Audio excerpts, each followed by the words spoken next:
Boom! The Cold War hit a whole different level the moment the United States sent a plane so high into the sky that Soviet defenses couldn't even touch it. No alarms going crazy. No fighter jets rushing to intercept. No missiles locking on. Just silence. That's how the U-2 spy plane changed the game. This wasn't just another aircraft. This was a straight power move. A technological flex. While the world was still recovering from World War II, America was already thinking 10 steps ahead, playing chess while everyone else was still learning checkers. The Soviet Union truly believed their airspace was untouchable, locked down tighter than a vault. Turns out, that confidence was misplaced. The U-2 flew above 70,000 feet, way higher than any Soviet fighter or missile system could reach at the time. So when it crossed their territory, it was basically invisible. They could see something on radar, sure, but they couldn't do anything about it. That helpless feeling? Yeah, that shook them hard. The U.S. didn't build the U-2 just to spy. They built it to dominate the skies. Every part of the plane was designed for one purpose: go higher than anyone else on Earth. Lockheed engineers, led by the legendary Kelly Johnson, pushed the limits of aviation. They made the wings long and thin,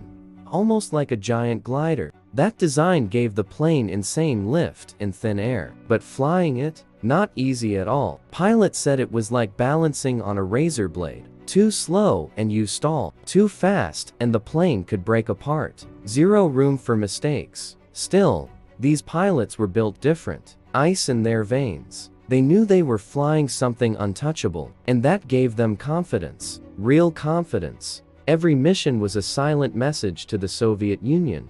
We see you. Everything. And trust me, that message landed. Soviet generals were stressed. Their entire air defense system looked weak overnight. Fighters couldn't climb high enough. Missiles couldn't reach. Radar spotted the intruder, but had no answer. Imagine knowing someone is inside your house, but being powerless to stop it. That's exactly how it felt. And America? America kept flying, mission after mission, no fear. Now, let's talk about what those flights actually accomplished. This wasn't random surveillance. The U-2 mapped secret missile bases, bomber fields, nuclear facilities, troop deployments, everything. For the first time, the U.S. had solid proof of what the Soviet Union really possessed. No guessing, no paranoia, just facts. Before this, American leaders were scared the USSR had way more nuclear weapons than they actually did. The U-2 exposed the truth, the so-called missile gap, overhyped. And once Washington realized they were ahead,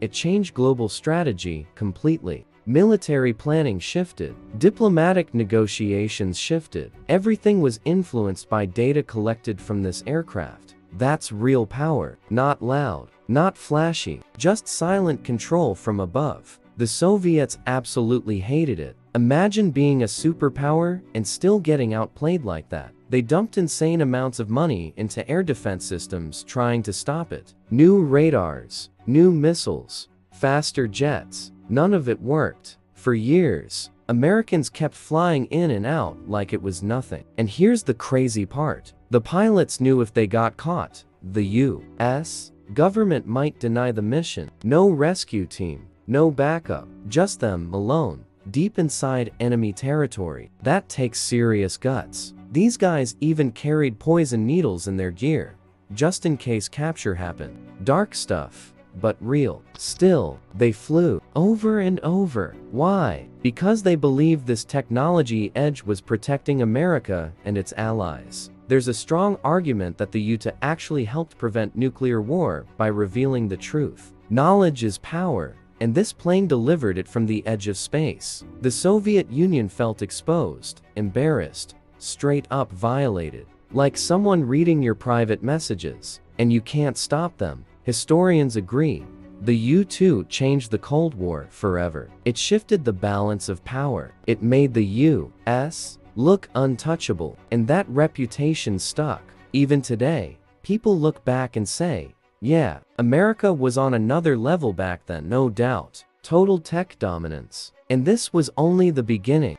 As the U-2 kept flying over Soviet territory, something interesting started happening behind closed doors in Moscow. Panic. Not public panic, of course. On the surface, everything looked calm, controlled, business as usual. But inside the Kremlin, different story. Soviet commanders were scrambling for answers. Every radar blip triggered emergency meetings. Engineers were pulled in day and night trying to figure out how the Americans pulled this off. They knew someone was up there, watching, mapping, recording, and they hated that feeling. Their entire military doctrine was built around control, secrecy, and intimidation. But now, the U.S. was literally above them. That's a psychological hit, a big one. It wasn't just about technology anymore. It was about pride, about dominance, about who really ran the game. And in that moment, it felt like America had the upper hand. Soviet pilots tried intercepting the U-2,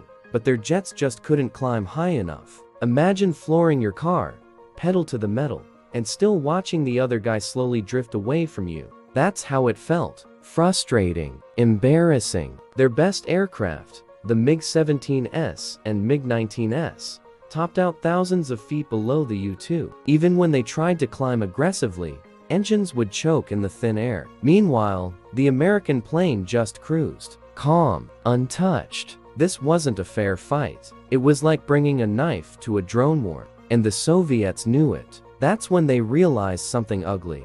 Their air defenses were outdated. Their technology was behind, and catching up wouldn't be quick or cheap. The U.S. had quietly built a monster in the sky, and now the world was seeing the consequences. So what did the Soviets do? They went all in. Massive investments, new missile programs, faster jets, smarter radar systems. Everything had one goal: knock that American bird out of the sky. Billions were poured into research and development. Scientists were under insane pressure. Fail, and your career was done. Sometimes worse. The Soviet system didn't play nice. Meanwhile, the Americans kept flying, mission after mission, calm confidence, like they knew they were untouchable. That confidence wasn't arrogance. It was data. They knew exactly what the Soviets could and couldn't do. And right now, the USSR couldn't do a thing. But here's where it gets spicy. Inside the U.S.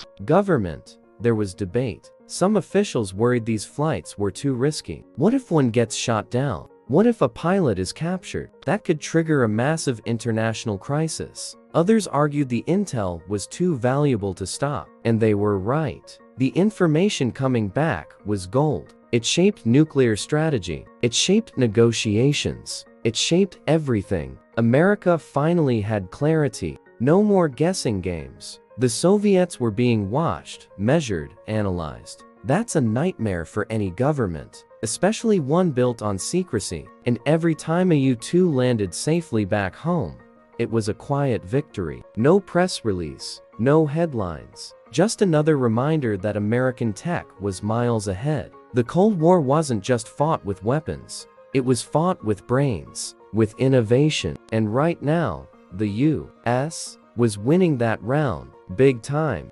By the late 1950s, the Soviet leadership had had enough. Getting spied on from above felt humiliating, like being watched through a cracked door and not knowing how to close it. So they started pushing their scientists and engineers harder than ever. The pressure was insane. Entire research teams were locked into crash programs to build something, anything, that could reach the U-2's altitude. That's when surface-to-air missiles became the big focus. The Soviets developed the S-75 Divina missile system, known in the West as the SA-2. This thing was a game-changer. Faster, higher-reaching, more precise. It was designed specifically to hunt high-altitude targets. For the first time, there was a real chance to challenge American air dominance. But even then, it wasn't easy. Early tests failed. Missiles missed. Systems malfunctioned. Engineers were pulled into meetings at 3 a.m., getting grilled like suspects. The message was clear: fix this, or else. Meanwhile, American confidence stayed sky high. The U-2 kept flying deep over Soviet territory. Some missions lasted hours, crossing massive regions, photographing military installations nobody outside the USSR was supposed to see. Airfields, missile silos, nuclear facilities, command centers, all mapped, all cataloged. Washington had a clearer picture of the Soviet military than the Soviets themselves. Sometimes, that's wild when you think about it. And the pilots, they were calm, focused, professional. No hero speeches, no drama, just another day at the office. Except their office was literally the edge of space. They trusted their aircraft. And honestly, why wouldn't they? For years, nothing touched them. No intercepts, no hits, just smooth flights and clean returns. It felt like the ultimate power move. The kind of dominance you don't even need to show off. You just quietly own the situation. Then came May 1st, 1960. Everything changed. France's Gary Powers took off in his U-2 from Pakistan on a mission straight across the Soviet Union. This was supposed to be just another routine run. Same playbook, same altitude, same confidence. But this time, the Soviets were ready. Their new Sa-2 missile system locked on. A missile shot up like a rocket from hell, exploding near the U-2. The shockwave tore through the aircraft. Powers lost control. The plane broke apart. He ejected, parachuted down into enemy territory. Just like that, the untouchable bird got touched. The world stopped. The Soviets finally did it. They had proof. A pilot, a wrecked spy plane, and they went public. Hard. Khrushchev called out the U.S. on the global stage. The American government tried to play it off at first, claiming it was a weather plane that got lost. But the Soviets dropped the mic. They had the pilot alive. They had the plane parts, caught red-handed. This was a diplomatic disaster for the U.S. No way around it. But here's the thing. Even though the mission ended badly, the damage was already done. The intel had been gathered for years. The U.S. already knew what it needed to know. The U-2 program had paid for itself 1,000 times over. And deep down, everyone knew it. The Soviets celebrated, sure. Finally knocking one down felt like revenge. But the bigger picture? America had already changed. The Cold War, the balance of power had shifted. And now, both sides knew the game had evolved. Spying from the sky was no longer safe. So what did the U.S. do? They didn't quit. They leveled up. If planes could be shot down, then fine. They'd go higher, higher than missiles, higher than anything. And that's when space became the next battlefield. After the U-2 incident, one thing became crystal clear inside Washington. Aircraft alone were no longer enough. The sky had limits now. Missiles could reach it. Diplomacy was fragile, and the risk of another international meltdown was way too high. So the U.S. shifted gears fast, quietly but aggressively. The future of intelligence wasn't in the upper atmosphere anymore. It was in space. Satellites didn't violate airspace in the traditional sense. They couldn't be shot down easily, and most importantly, they could watch everything without putting pilots at risk. This was the next leap, and once again, America was ahead of the curve. Programs that had started as experimental suddenly became top priority. Massive funding poured in. Scientists, engineers, and defense planners all focused on one goal: build eyes in orbit that the Soviets couldn't stop. The first real breakthrough came with the Corona satellite program. Officially, it didn't even exist. On paper, these were scientific missions. In reality, they were some of the most advanced surveillance tools ever built. These satellites didn't stream images like modern ones. They used film, actual physical film. They took high-resolution photos of Soviet territory, rolled the film into capsules, and then dropped those capsules back to Earth. Mid-air, U.S. aircraft would literally catch them while they were falling with parachutes. Sounds crazy, but it worked. And when the images came back, the impact was massive. Missile sites, air bases, industrial facilities, everything was visible, clearer than anything the U-2 had ever captured. The Soviets had no idea how much of their country was being mapped from space. No radar coverage could stop it. No jet could intercept it. This wasn't just surveillance anymore. This was total awareness. For the Soviet Union, This was a nightmare on a whole new level. At least with planes, there was a chance. A missile, a fighter, something. With satellites? Nothing. You can't shoot what you can't reach. And early on, the Soviets didn't even fully understand how advanced these systems were. They knew satellites existed, sure. They had their own. But the resolution, the reliability, the sheer scale of American reconnaissance shocked them. Their intelligence agencies slowly realized that secrecy, the foundation of their power, was crumbling. Bases they thought were hidden weren't hidden at all. Missile deployments they tried to conceal were being photographed from hundreds of miles above Earth. That realization hit hard. It forced massive changes in Soviet military planning. Fake structures, decoy missile sites, underground facilities, endless attempts to hide from a watcher that never blinked. Meanwhile, in the U.S., confidence kept growing. These satellite images eliminated guesswork. They showed that Soviet capabilities were limited, not limitless. That knowledge calmed fears of surprise attacks and helped prevent overreaction. In a strange way, this surveillance reduced the chance of nuclear war. Leaders could see the truth, and truth brings stability. That's something often overlooked. American technology wasn't just about power, it was about control through clarity. And that's a big reason older generations still respect these programs. They weren't flashy, they weren't loud, they were smart, surgical, effective. The Cold War was turning into a battle of information, and America was setting the rules. The Soviets were reacting, scrambling, constantly a step behind. The message was clear.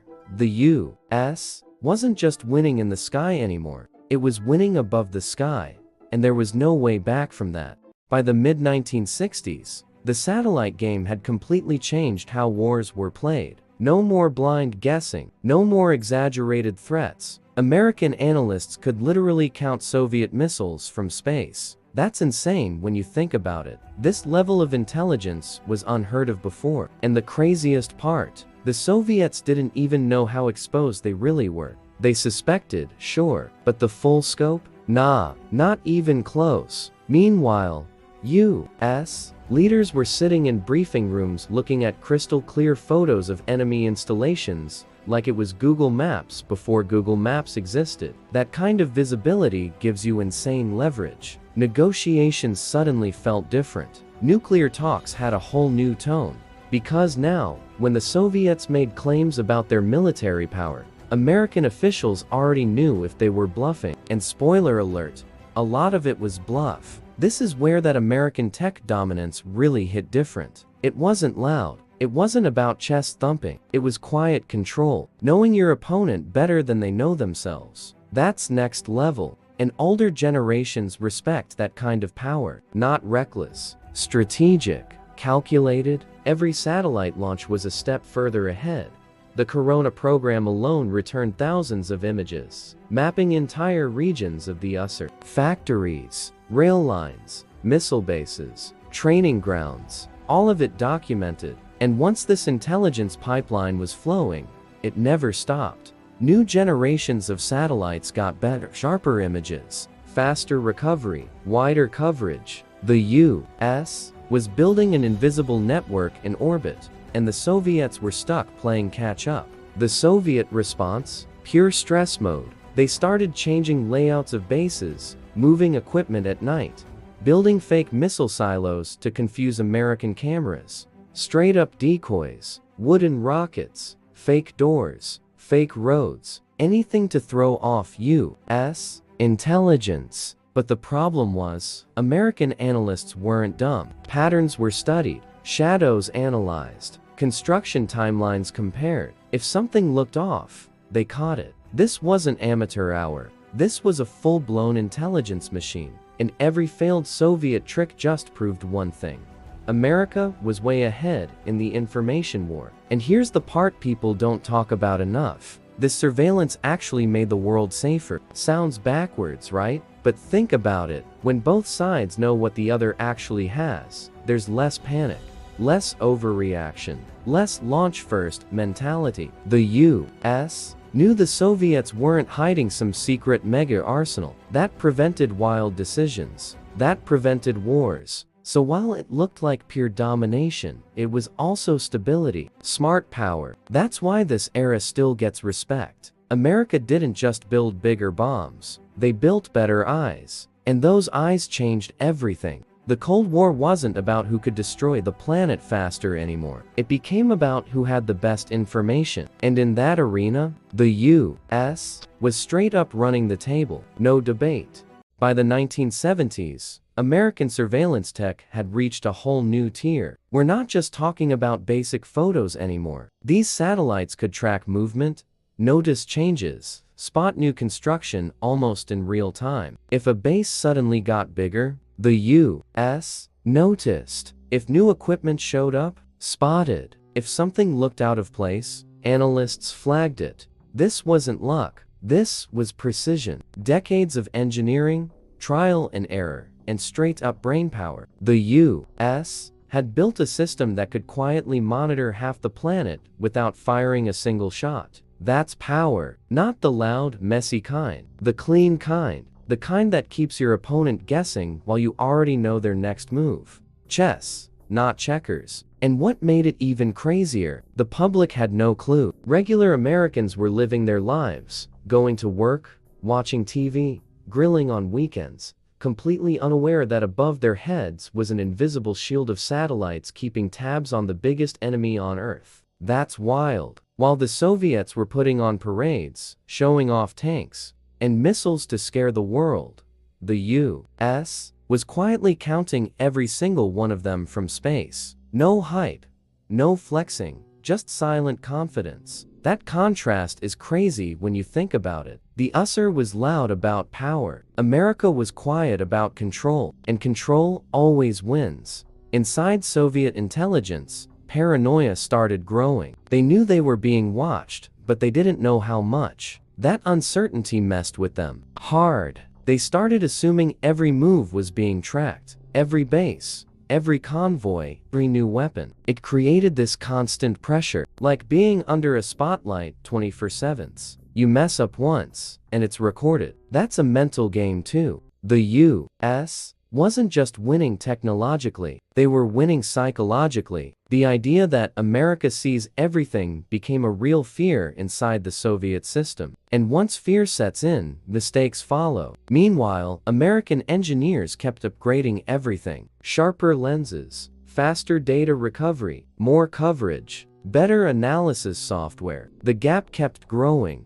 At this point, the Soviets weren't just behind. They were chasing shadows, trying to copy tech they barely understood. And here's the truth. They never really caught up. Not fully. American space surveillance stayed ahead all the way to the end of the Cold War. When the Soviet Union finally collapsed in 1991, this intelligence advantage played a role. The U.S. always knew what was really happening inside that closed system. No surprises, no shock endings, just steady pressure until the whole thing cracked. That's dominance. Not dramatic, not flashy, just effective. As the Cold War dragged into the 1980s, the tech gap between the United States and the Soviet Union started feeling impossible to close. By now, American surveillance systems weren't just good, they were elite. We're talking next-gen satellites that could spot tiny changes on the ground, track vehicle movements, and even analyze patterns over time. If a Soviet base suddenly added new buildings, the U.S. knew. If a missile unit moved locations, the U.S. knew. If a test launch happened in the middle of nowhere, yep, they knew that too. The whole game had turned into data, and America owned the data. What made this even crazier is that the Soviets were spending insane money trying to match it. Their economy was already struggling, and now they were throwing resources into tech wars they couldn't win. Engineers were rushed, projects were half-baked, deadlines were brutal. But you can't just speed-run innovation. The U.S. had decades of research, trial and error, and a system that rewarded creativity. The Soviet model, fear-based. Miss a deadline, you're in trouble. Big trouble. That kills innovation. People stop taking risks. They stop thinking outside the box. And that's exactly what happened. Meanwhile, American engineers were free to experiment, fail, improve, repeat. That's how real breakthroughs happen. And it showed.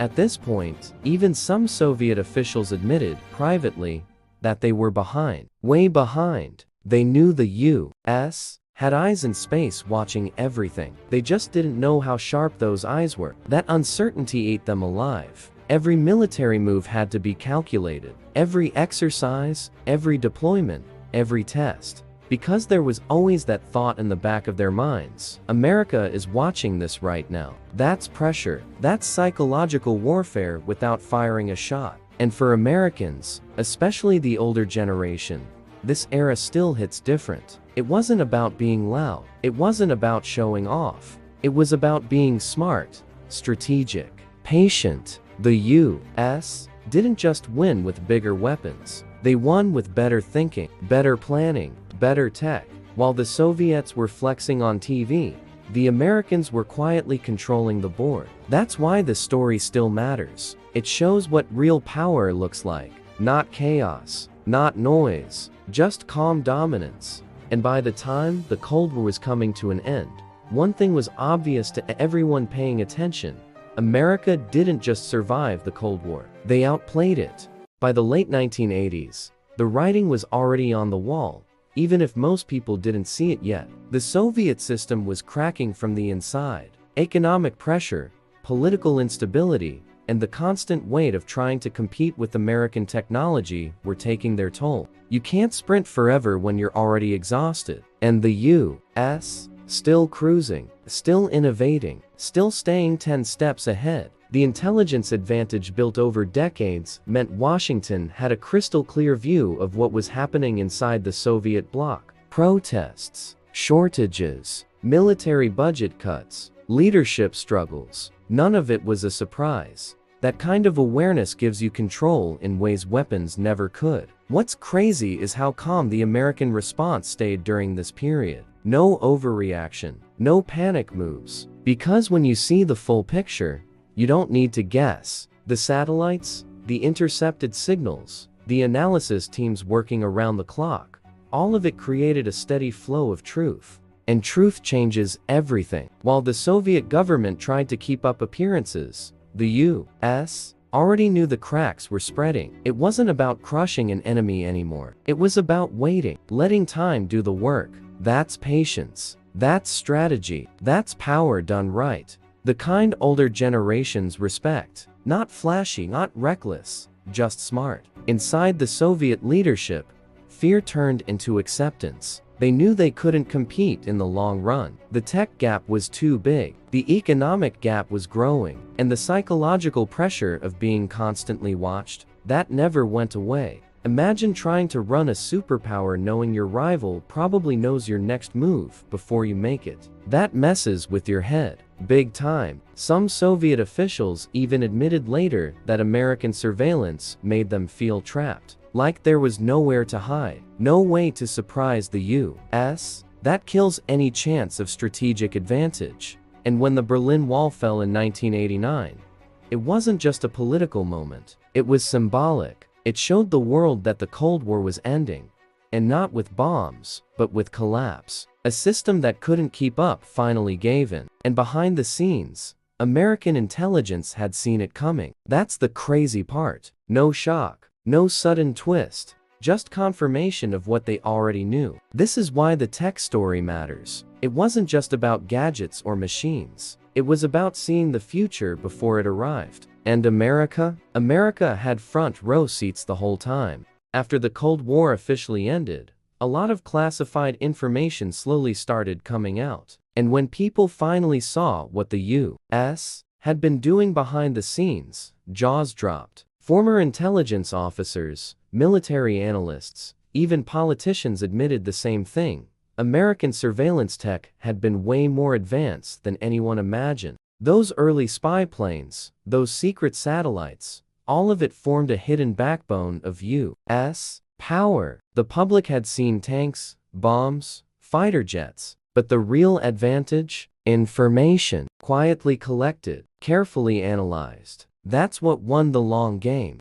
What hits different is realizing how early America invested in this stuff. While others were focused on visible power, the U.S. was building invisible systems, and that mindset carried into the modern world. GPS, satellite communications, global mapping, weather tracking, a lot of what we use today traces back to Cold War tech. That era didn't just shape geopolitics, it shaped everyday life. And the roots? Military innovation, intelligence dominance. That long-term thinking is why many older Americans still feel proud of this period. Not because of war, but because of strategy. Because the U.S. didn't just react, they planned decades ahead. Former Soviet officials later admitted how shocking it was to learn the real extent of American surveillance. Some said they felt embarrassed, others said they felt exposed, like they were playing poker while the U.S. could see their cards. That's brutal, but it explains a lot. It explains why Soviet military decisions often felt hesitant, why negotiations seemed cautious. They were operating in the dark, while America had the lights on. That imbalance defined the Cold War more than any missile parade ever could. And here's the thing. This story isn't about humiliation. It's about lessons. Power today isn't just about weapons. It's about data, about awareness, about staying ahead through innovation. That's what the U.S. mastered during the Cold War, and that legacy still matters. Because the world hasn't changed as much as we think. Nations still compete, still spy, still innovate. The methods evolved, but the mindset? Same game. And America learned how to play it first. When you zoom out and really look at the Cold War, one thing becomes clear. It wasn't just a battle of bombs and tanks. It was a battle of brains, of innovation, of who could think further ahead. And in that race, the United States played it smart. They didn't just build weapons. They built systems, networks, invisible eyes in the sky that quietly shaped world events. That kind of power doesn't scream, it whispers, and that's way more dangerous. While the Soviet Union focused on appearances, parades, and raw intimidation, America focused on information. And information always wins in the long run. What makes this story hit even harder is how disciplined it all was. No flashy press releases, no bragging, just consistent execution. Year after year, program after program, improvement after improvement. That's not luck. That's culture. A culture that values innovation, problem solving, and long-term thinking. And that's why this era still resonates, especially with older generations. It reminds them of a time when the U.S. led quietly but confidently, when American engineers, pilots, and analysts were shaping history without needing applause. They just did the job, and they did it better than anyone else. In the end, the Cold War didn't explode into nuclear chaos, and a big reason for that was knowledge, clarity, awareness. The U.S. knew what the Soviets had,